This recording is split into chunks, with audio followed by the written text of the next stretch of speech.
Մեծարգո փոխոսնակներ, հարգելի գործընկերներ եւ մեզ հետևող սիրելի քաղաքացիներ, 4-րդ օրն է նոր գումարումը ձևավորում է խորհրդարանը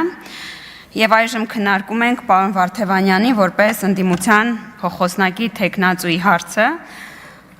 Պարոն Վարդևանյան ահագին մեծ առաջընթաց կա առհասարակ ընդդիմության մոտ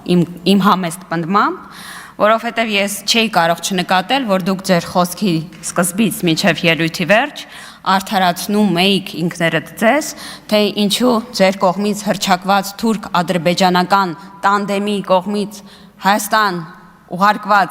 գործակալական իշխանությանը մոտ ուզում եք փոխոսնակ լինել, իհարկե զգացվում էր, որ ամեն ձև փորձում էիք արդարացնել, ես մեզ էի վիրավորում, Դուք արդարացնում էիք ինչու այսպես կոչված թուրք-ադրբեջանական տանդեմի կողմից ձևավորված Հայաստանում ներդրված իշխանության մոտ ուզում եք աշխատել փոխոսնակ։ Շատ մեծ ջանք էիք ներդնում, բայց ես ուզում եմ, որպեսզի դուք նկատեք, որ դա նշան է մի բանի մասին, որ ի վերջո ընդդիմությունը նկատում է, որ Հայաստանում կա ժողովուրդ, որը իշխանություն կրողն է եւ իշխանություն ձևավորող միակ սուբյեկտն է։ Սա մեծ առաջընթաց է, որտեղ երբ որ ես հիշում եմ 21 թվականը, երբ որ դուք այնտեղ էիք, եւ փորձում էիք ստիպել գործող խմբակցությանը մեծամասնությանը մեզ ընտրել Վազգեն Մանուկյանին, դուք այդ ժամանակ ընդհանրապես չէիք նկատում, որ կա ժողովուրդ։ Հիմա դուք նկատում եք կա ժողովուրդ, որը ձեզ դուք խոստացել եք մեծամասնություն ձևավորել չեք կարողացել եւ հիմա արդարանում եք։ Սա շատ լավ, շատ մեծ առաջընթաց է իմ գնահատմամբ։ Դուք այլևս չէիք խոսում Հայաստանի առաջ ծառացած գոութենական խնդիրների մասին։ Դուք օրինակ խոսում եք, որ նիստերի դահլիճում պետք է թույլ տանք մենք մեր քվեարկությամբ քննարկել նախագծեր։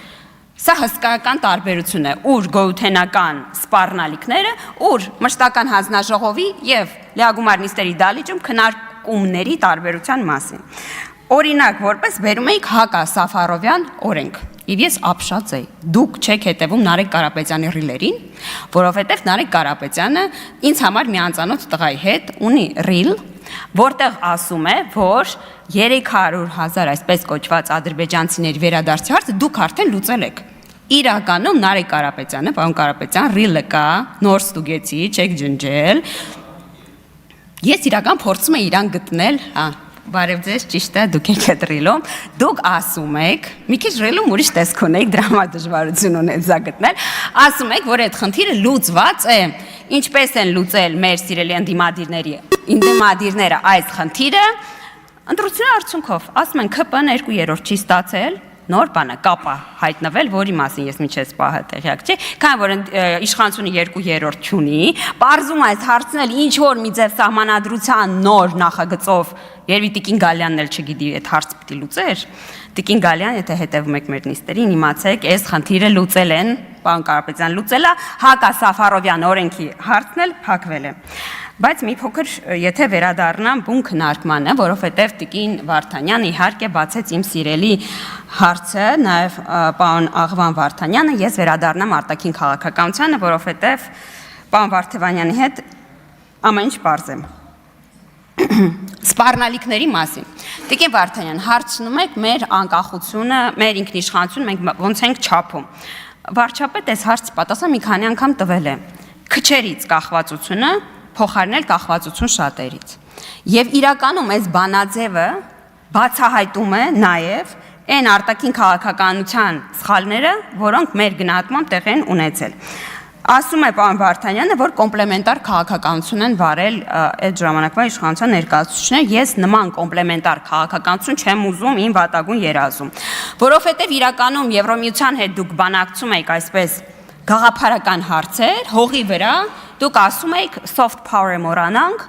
էական է հողի վրա համագործակցությունը, օրինակ որպես հայ-իրանական հարաբերությունների օրինակ գազի հարցն եք բերում, բայց միևնույն ժամանակ ուզում եմ մեր քաղաքացիներին հիշեցնել, որ գազամուղը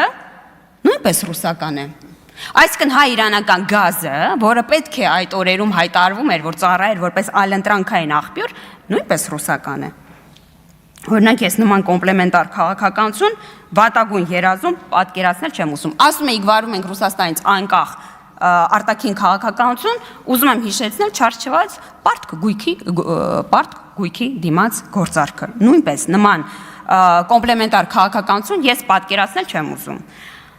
Ինչ է մեզ համար սպառնալիքը։ Արդյոք արտահանման նման ծավալը անվտանգային մարտահրավեր է։ Իմ համար միանշանակ այո։ Ես կարծում եմ, որ մենք արտահանման դիվերսիֆիկացիան պետք է դարձնենք մեր անվտանգության կարևոր գրավականներից մեկը։ Եվ իդեպ շատերին թվում է, որ այս քարոզարշավի ընթացքում ենք սկսել այդ հարցին անդրադառնալ։ Ուզում եմ հիշեցնել, որ գրեթե 1 միլիարդ եվրո ուղղվել է հենց դիվերսիֆիկացման, արտահանման դիվերսիֆիկացման օրակարգին։ Օրինակ շատերն ասում են, որ Ուրսուլա ֆոն դեր Լայենի կողմից Երևանում հայտարարված ATM-ը նորություն է։ Բայց ուզում եմ հիշեցնել, որ դրա շուրջ բանակցությունները տևական ժամանակի ընթանում են։ Օրինակ շատերը կարծում են, որ գյուղատնտեսական ապրանքների արտահանումը դեպի Եվրոմիության շուկա, այսպես առօրեական, այսօրեական, ինչպես կասեր նախկին փոխոսնակներից մեկը հարց է, բայց իրականում Ժորժ ջան, սա մեծ պատմական իրադարձություն է, որովհետև ուզում եմ հիշեցնել, որ Եվրոմիության տարածքում գյուղատնտեսական ապրանքները պաշտպանված են, եւ նույնիսկ Թուրքիան, որ մաքսային միության անդամ է ԵՄ-ի, գյուղատնտեսական ապրանքներ հեշտությամբ առհասարակ ԵՄ արտահանել չի կարող։ Մենք կարծում ենք, որ մենք պետք է դիվերսիֆիկացիան միայն արտահանման չպայմանավորվենք մեզանից արևմուտք կանգնած պետությունների հետ։ Դա է պատճառը, որ օրինակ առաջին անգամ դեպի Սինգապուր գյուղատնտեսական ապրանքներ ենք արտահանել։ Այո, կախվածությունը ցանկացած մեկ կենտրոնից անվտանգային մարտահրավեր է, եւ ես վստահ եմ, որ դուք դա ինձանից լավ գիտակցում եք, հաշվի առնելով ձեր անցյալը։ Ես չեմ հասկանում ինչի անդիմությունը կոմպլեքսավորում ասել 29743։ Ինչ խնդիրը տեղ կա։ Այո, Հայաստանի Հանրապետություն ճանաչում է իր տարածքային ամբողջականությունը։ Տեղ ես ու դա նորություն չի, մենք առաջին չենք որ դա արել ենք։ Օրինակ Լևոն Տեր-Պետրոսյանը, եւ որ ստորագրել է Ալմատի հռչակագիր, հենց դրա մասին է խոսել։ Եվ իդեպ շատ մի հատ հետաքրքիր տեսանյութ կա, որ Տիկին Կարապետյանի էջում կա Լևոն Տեր-Պետրոսյանի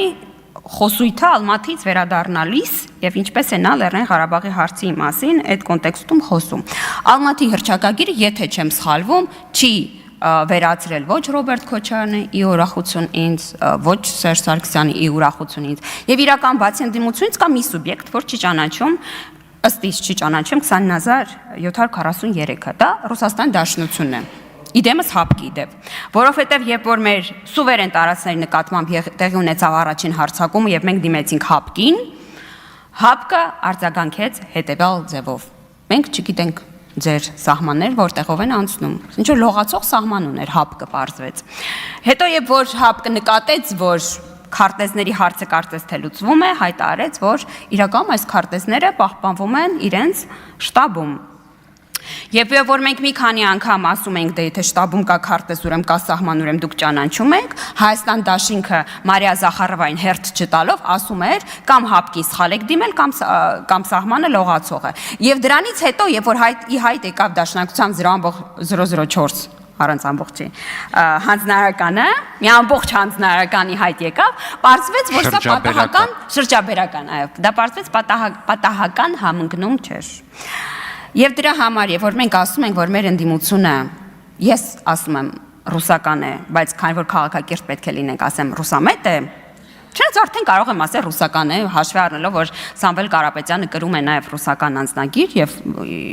ի վերջո այդտեղ վիրավորական որևէ բան չպետք է լինի, սա միայն այդ անձնագրի բերումով չէ, սա նարատիվների բերումով է։ Դուք չեք կարող անընդհատ կրկնել այն, ինչ որ ասում է Ռուսաստանի Դաշնությունը, բայց դուրս գալ մարդամեջ եւ դիստանցավորվել Ռուսաստանի Դաշնությունից։ Իմ համար բանաձևը մնում է նույնը։ Ես կարծում եմ, որ որն է լինի այդ կենտրոնը, այդ կենտրոնից մի կենտրոնից կախվածությունը, այո, մարտահրավեր է մեր ինքնիշխանության համար։ Մենք վարչապետ Նիկոլ Փաշինյանի գլխավորությամբ առաջարկում ենք քչերից կախվածությունը փոխարինել կախվածություն շատերից։ Ժամանակը ցույց է տվել, որ այս բանաձևը աշխատող բանաձև է։ Առաջարկում եմ միասին ներդնել բոլոր հնարավոր ջանքերը Հայաստանը դարձնելու այն երկիրը, որտեղ ուզում ենք մեծացնել մեր զավակներին։ Իսկ խոսույթի մասով, պարոն Ղազինյան, այսօր դուք ինձ միջանցքում էլ այս մասին հարցրիք, ես ունեմ 2 աղջիկ։ Եվ ես ուզում եմ, որ իմ աղջիկները մեծանան մի հասարակությունում, որտեղ իրենց սեռով պայմանավորված որևէ արհեստական մարտահրավերների առաջ չեն կանգնացնելու։ Խոսույթի մասով։ Շնորհակալություն։